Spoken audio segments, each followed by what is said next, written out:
3630 ये है नंबर उन चाइल्ड सेक्सुअल अब्यूज़ केसेस का, यानी बच्चों के साथ जिनसी इस्तेहसाल, जिनसी बदसलूकी का, जो कि पाकिस्तान में पिछले साल ऑफिशियली रजिस्टर किए गए। और ये असली नंबर नहीं है, क्योंकि बहुत सारे ऐसे केसेस हैं जो कि कभी रिपोर्ट ही नहीं हुए होंगे, जो कि माँ बाप ने ये सोच के कि लोग क्या कहेंगे या फैमिली का प्रेशर की वजह से कभी रिपोर्ट ही नहीं किए।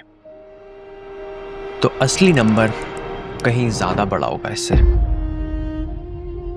और यहाँ एक असली बात, ये बदसलूकी किसी अजनबी इंसान ने नहीं की। इसमें से अक्सर जो इस्तेहसाल के केसेस हैं वो ऐसा नहीं था कि किसी अजनबी ने बच्चे को किडनैप कर लिया और उन्होंने बदसलूकी की किसी वीराने में अपनी गाड़ी में।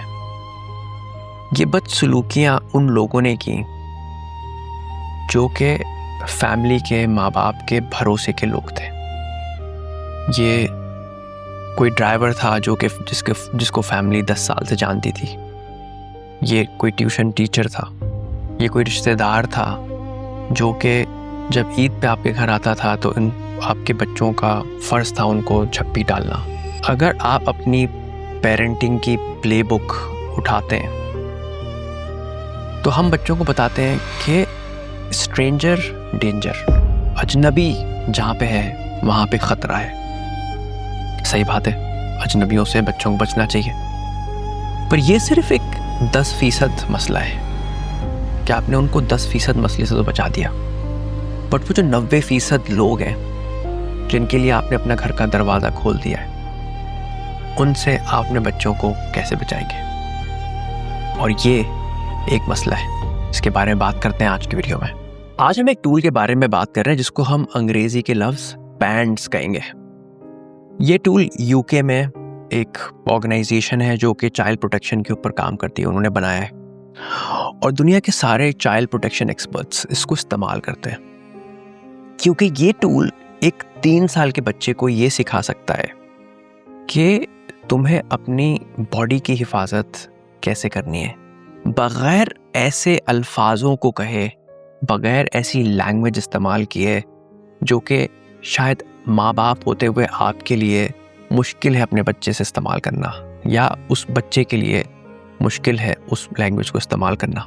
और इस वीडियो के आखिर तक मैं आपको एग्जैक्ट स्क्रिप्ट्स दूंगा जो कि आप इस्तेमाल कर सकते हैं अगर आपको कोई ऐसी सिचुएशन नज़र आती है जिससे आप अनकंफर्टेबल हैं अपने बच्चे के लिए, और आप अपने बच्चे को भी सिखा सकते हैं कि वो इस्तेमाल करे किसी भी ऐसी मोमेंट में जहाँ पे वो अनकंफर्टेबल फील कर रहा है, चाहे वो इंसान सामने वाला कोई भी हो, चाचा, मामू, दादा, खाला, कोई भी हो, उस सब के लिए लैंग्वेज आप ये इस्तेमाल कर सकेंगे। ये टूल यूके या और मुआशरों में आसानी से इसलिए काम करता है क्योंकि वहाँ ऑलरेडी बच्चों को एजुकेशन में उनकी बॉडी ऑटोनॉमी सिखाई जाती है। उनको ये बताया जाता है कि तुम्हारी बॉडी के ऊपर तुम्हारा हक है, तुम्हारे जिस्म के ऊपर तुम्हारा हक है, और कोई उसको तुम्हारी इजाज़त के बगैर छू नहीं सकता। हमारे मुआशरे में एक चीज़ थोड़ी सी उल्टी है। हमारे मुआशरे में बच्चे को ये बताया जाता है कि ओबीडियंस जो है, अताअत, बड़ों की अताअत जो है वो सबसे हाईएस्ट वैल्यू है। हम कॉन्स्टेंटली बच्चों को ये कहते रहते हैं कि बड़ों से ऐसे बात नहीं करते, बड़ों से ऐसे बिहेव नहीं करते। तो हमने सालों से कंडीशनिंग की हुई है बच्चे की, जो कि सही है। बड़ों से एक ख़ास रिस्पेक्ट में बात करनी चाहिए, एक ख़ास रिस्पेक्ट से बिहेव करना चाहिए, वो सही है। आज आपको कोई 5 अल्फाज याद कराना मौजू नहीं है। आज मौजू ये है कि आपने जो सालों से ये कंडीशनिंग की हुई है उसमें बस एक बहुत क्लियर एक्सेप्शन बना लें, और वो एक्सेप्शन ये है कि चाहे कोई भी हो, कोई रिश्तेदार हो, कोई मामा बाबा का फ्रेंड हो, कोई भी हो, तुम्हारी मर्जी के बगैर तुम्हारे जिस्म को छू नहीं सकता। सिर्फ ये एक एक्सेप्शन आपने क्रिएट करनी है। अब एक एक करके जरा फ्रेमवर्क में हर लेटर को देखते हैं। पी से होता है प्राइवेट्स आर प्राइवेट।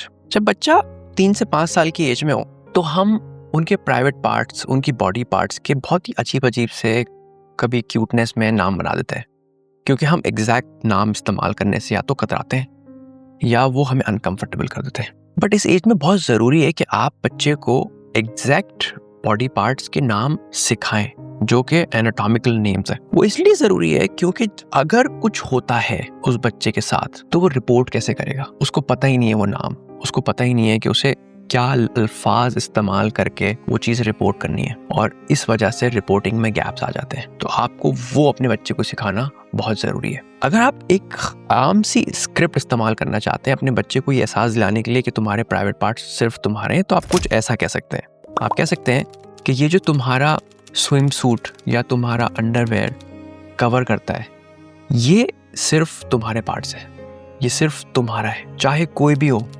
चाचा हो, दोस्त हो, खाला हो, टीचर हो, कोई इन पार्ट्स को छू नहीं सकता। अगर किसी सूरत में डॉक्टर को दिखाना जरूरी होते हैं ये पार्ट्स, तो उस वक्त भी मामा या बाबा में से कोई एक तुम्हारे साथ होगा। ये स्क्रिप्ट इस्तेमाल करें उनके साथ ताकि उनको एहसास हो जाए कि उनके प्राइवेट पार्ट्स सिर्फ उनके, दे आर प्राइवेट। अब जरा रुकें और एज पेरेंट्स रिफ्लेक्ट करें कि आपके घर में कौन से बॉडी पार्ट्स हैं जिनके लिए आपने खास अल्फाज बना लिए, और ऑनेस्टली सोचें। बहुत सारी दफ़ा ऐसा होता है कि हमने कोई अल्फाज इस्तेमाल ही नहीं किए होते हैं। हम बहुत सारी दफ़ा कहते हैं वहाँ का एक लफ्ज़ हर चीज़ के लिए इस्तेमाल करके हम आगे बढ़ जाते हैं। अगर आपको भी ऐसा ही कोई जवाब मिलता है अपनी रिफ्लेक्शन में, तो दैट इज़ एन इंडिकेटर कि आपके घर में ये गुफ्तगू बच्चों के साथ कभी हुई ही नहीं है, और उनको शायद कहीं से पता ही नहीं चला कि उनके प्राइवेट पार्ट्स सिर्फ उनके हैं। उनको आपने अभी तक ये एहसास दिलाया ही नहीं है। और अगर आपको ये जवाब मिलता है तो दैट इज़ एन इंडिकेटर कि आपको वो कॉन्वर्सेशन करने की ज़रूरत है। ए से always remember your body belongs to you. ये एक सेगमेंट है जहाँ पे थोड़ा सा अदब, हमारा ओबीडियंस और रिस्पेक्ट को रिफ्रेम करना ज़रूरी है। माँ बाप की रिस्पेक्ट करना, रिश्तेदारों की रिस्पेक्ट करना, बड़ों की रिस्पेक्ट करना एक अच्छी बात है, और अपने जिस्म को कंट्रोल करना एक अलग बात है। और ये दोनों चीजें एक साथ चल सकती हैं।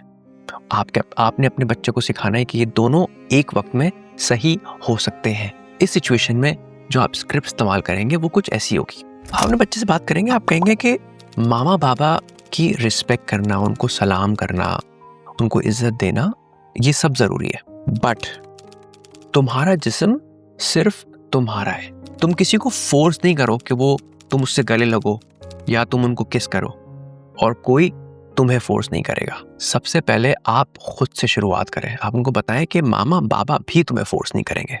इसका मतलब है और कोई भी तुम्हें फोर्स नहीं कर सकता।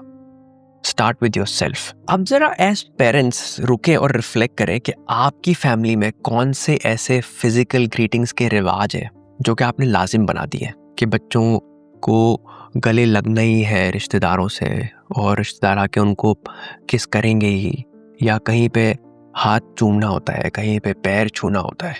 कौन से ऐसे रिवाज हैं जो कि आपने लाजमी बना दिए? और ज़रा खुद से ऑनेस्टली पूछें, क्या ये वाकई लाजमी चीज़ है या इनको ऑप्शनल बनाया जा सकता है बच्चों के लिए, so that they have a choice. वो खुद डिसाइड कर सकते हैं क्या वो ये करना चाहते हैं कि नहीं। ज़रा इसकी एक लिस्ट बनाएं, और जो चीज़ें ऑप्शनल बनाई जा सकती हैं अपनी फैमिली के लिए, उनको ऑप्शनल बनाते हैं। एंड से है नो मीन्स नो। अब मगरिबी कल्चर में नो कहना बड़ा आसान होता है। हमारे साउथ एशियन कल्चर में इस फ्रेमवर्क से लोग बहुत ज़्यादा रेजिस्ट करते हैं, क्योंकि बच्चे को सिर्फ ना कहना नहीं सिखाया जा सकता। बच्चे ना नहीं कह सकते, तो हम बच्चे को सिर्फ ना कहना नहीं सिखा रहे, हम उनके लिए एक ऑल्टरनेटिव बना सकते हैं, एक पोलाइट ऑल्टरनेटिव, जिससे दूसरों को भी बुरा ना लगे, बदतमीजी भी ना लगे। तो इस सिचुएशन में आपकी स्क्रिप्ट अपने बच्चे के लिए ऐसी हो सकती है कि आप अपने बच्चे को सिखाएं कि अगर किसी सिचुएशन में तुम्हें लगता है कि तुम किसी से हक नहीं करना चाहते, तो तुम ये कह सकते हो कि मैं अभी हक नहीं करना चाहता या नहीं करना चाहती, क्या हम हाथ मिला सकते हैं? ये बदतमीजी नहीं होगी, ये सिर्फ तुम्हारी चॉइस होगी। अगर आप किसी गैदरिंग में अपने बच्चे के मुंह से अल्फाज सुनते हैं और आप थोड़े से डिस्टर्ब हो जाते हैं और आपको अजीब सा लगने लगता है, तो आपके लिए भी एक स्क्रिप्ट है।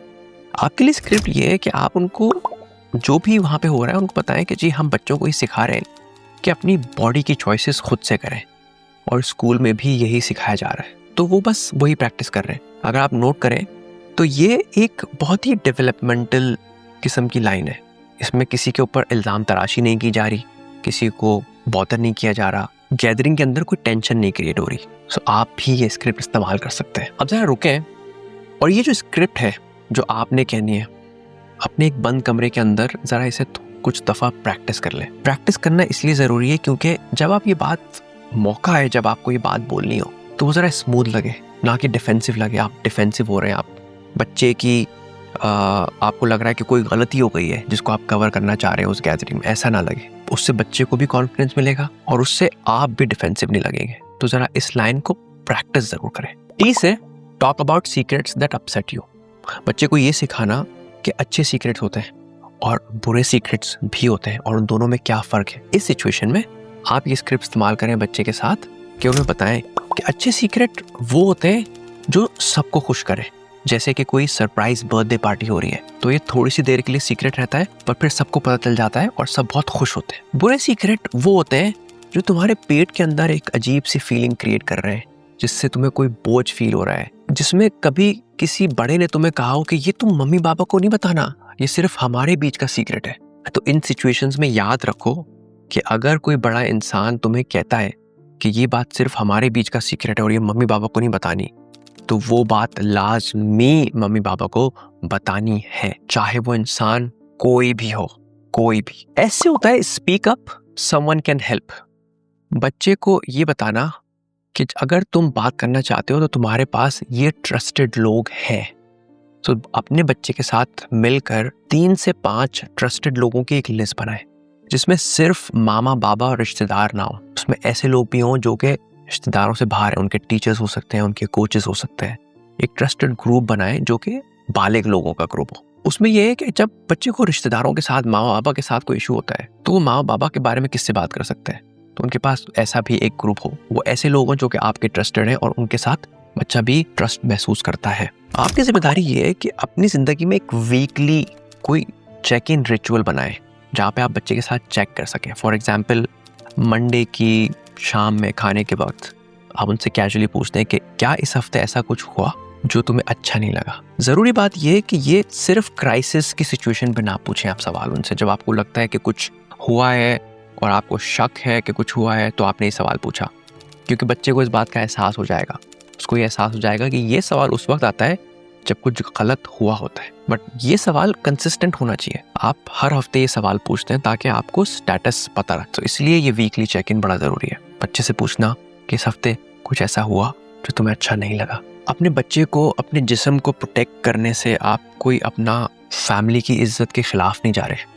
ये असल इज्जत है। जो बच्चा चुपचाप सर झुका के ओबे करना सीखता है वो कोई बेहतर वैल्यू सिस्टम नहीं सीख रहा, वो एक्चुअली एक बहुत बड़े ब्लाइंड स्पॉट के साथ बड़ा हो रहा है, जिसका खुमियाजा उन बच्चों को भुगतना पड़ता है, ना कि फैमिली को। पेरेंट्स का रूल और टूल आपसे अपना पूरा फैमिली स्ट्रक्चर गिराने के लिए नहीं कह रहा, वो सिर्फ एक एक्सेप्शन मांग रहा है, एक छोटी सी एक्सेप्शन कि जहाँ पे जिस्म का मामला होगा वहाँ पे तुम्हें पूरी चॉइस है, वहाँ पे तुम्हारी सुनी जाएगी। बस ये एक एक्सेप्शन देनी है बच्चे को और एज अ फैमिली देनी है, जहाँ पे माँ बाप, रिश्तेदार, दोस्त, टीचर सब उसका हिस्सा हो। अगर कोई भी किसी को भी अनकंफर्टेबल लगता है ये, तो वो बंदा प्रॉब्लम है, बच्चा प्रॉब्लम नहीं है। इस बात को खास याद रखें कि जो इंसान आपके बच्चे को उसके जिस्म को प्रोटेक्ट करने की चॉइस देने में बुरा फील कर रहा है तो वो इंसान प्रॉब्लम है, आपका बच्चा प्रॉब्लम नहीं है। अब बात करते हैं इस वीक के चैलेंज की। आज रात इस वीडियो में से, पूरे टूल में से जो भी हिस्सा आपको लगा कि यार हमने इस बारे में अपने बच्चे से कभी बात नहीं की, ये गैप है हमारी फैमिली में, तो 5 मिनट निकाल के अपने बच्चे से उस टॉपिक के बारे में बात करें। और अगली जो भी गैदरिंग आपके घर पे हो रही है, यहाँ पे बहुत सारे लोग आने हैं, आपके बच्चे भी उनके साथ खेलने, उस गैदरिंग में एक दफ़ा वो जो बॉडी चॉइसेस वाली आपकी स्क्रिप्ट है उसको ज़रूर इस्तेमाल करें, चाहे कुछ गलत ना ही हुआ हो, ताकि आपकी आदत बने उसको इस्तेमाल करने की। आप सिर्फ इमरजेंसी में उसको इस्तेमाल ना करें। ये वीडियो मेरी अब तक की सबसे मुश्किल वीडियो रही है।